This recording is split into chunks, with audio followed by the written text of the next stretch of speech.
ज़िंदगी जी ले ज़रा, ज़िंदगी जी ले ज़रा चैनल में आपका स्वागत है। आज मैं आपके लिए छोटी पर बहुत ही सीख वाली कहानी लेकर आई हूँ।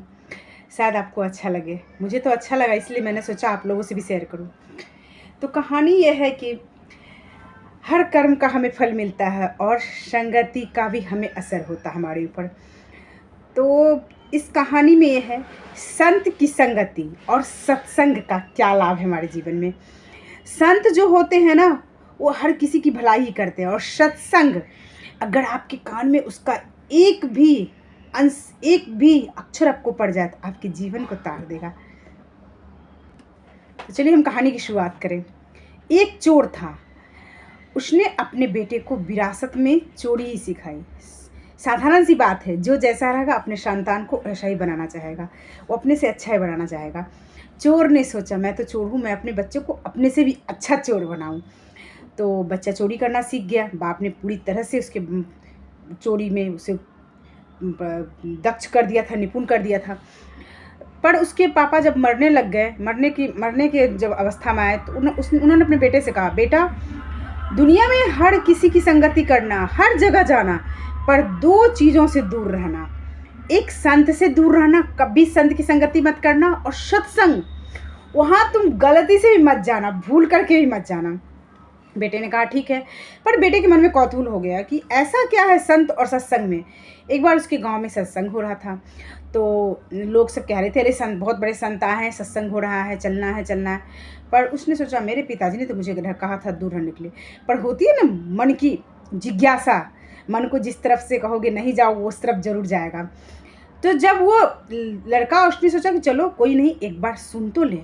वो चला गया सत्संग में। संत अपनी बातों से लोगों को ज्ञान दे रहे थे। संत ने कहा कि देखिए, आपके शुभ अशुभ कर्मों का फल आपको ही भुगतना पड़ेगा, आपके परिवार को भी नहीं, आपके माता पिता को भी नहीं। अगर आप कर रहे हो गलती, तो वो गलती की सज़ा आपको ही मिलेगी। ऐसा नहीं कि सांसारिक लोगों की तरह से बच्चे ने गलती की तो माँ कहती है मेरे बच्चे को माफ़ कर दो, उसकी सज़ा मुझे दे दो। पिता कहते हैं मेरे बच्चे को माफ़ कर दो, छोड़ दो। पर नहीं, वो जो सर्वोच्च न्याय करता है ना, वो बच्चा और बूढ़ा और बड़ा कुछ नहीं समझता है। उससे वो उसी को सजा देता है।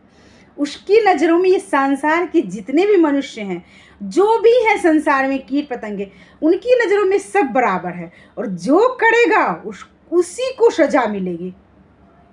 तो सत्संग की बात थी, सत्संग में उसने सुना। अब उसे समझ में आ गया कि ऐसा क्या है जो मैं करूँगा मुझे भुगतना पड़ेगा।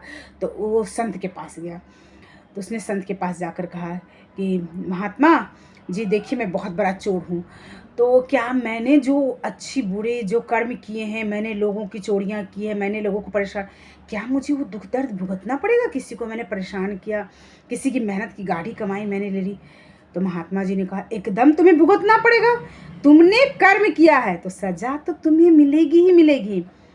तो वो बहुत, उसका मन व्यथित हो गया। अब मैं क्या करूं, मुझे सजा मिलेगी, पर जितना को मैंने रुलाया है अब मुझे भी रोना पड़ेगा। तो उसने कहा कि इसकी सज़ा क्या है? तो संत ने कहा इस सज़ा की माफ़ी क्या होगी? तो संत ने कहा माफ़ी तो नहीं होगी, पर हाँ एक रास्ता है ईश्वर के दरबार में जाने का तुम्हारे पास। क्या? तुमने जितनी गलतियां की है उसका प्रायश्चित करो। लोगों को तुमने दुख पहुंचाया, लोगों को तुम सुख पहुंचाया। उस सत्संग और संत की इतने से वाक्य से उसका जीवन काया पलट हो गया। अब आप सोचिए, अगर क्षण भर के सत्संग से किसी का पूरा जीवन बदल सकता है, अगर हम रोज थोड़ा थोड़ा स्वाध्याय करें, सत्संग करें, तो हमारा जीवन तो साक्षात गंगा मैया की तरह बन जाएगा। और हम तो खुद तो तरेंगे ही, और हमारे संपर्क में जो भी आएंगे वो भी तर जाएंगे। तो आज की बात अगर आपको अच्छी लगी हो, अगर इसमें से कुछ भी विचारणीय हो, सोचनीय हो, तो आप विचार कीजिएगा। अगर कुछ ग्रहण करने हो, धन्यवाद। जय गुरुदेव।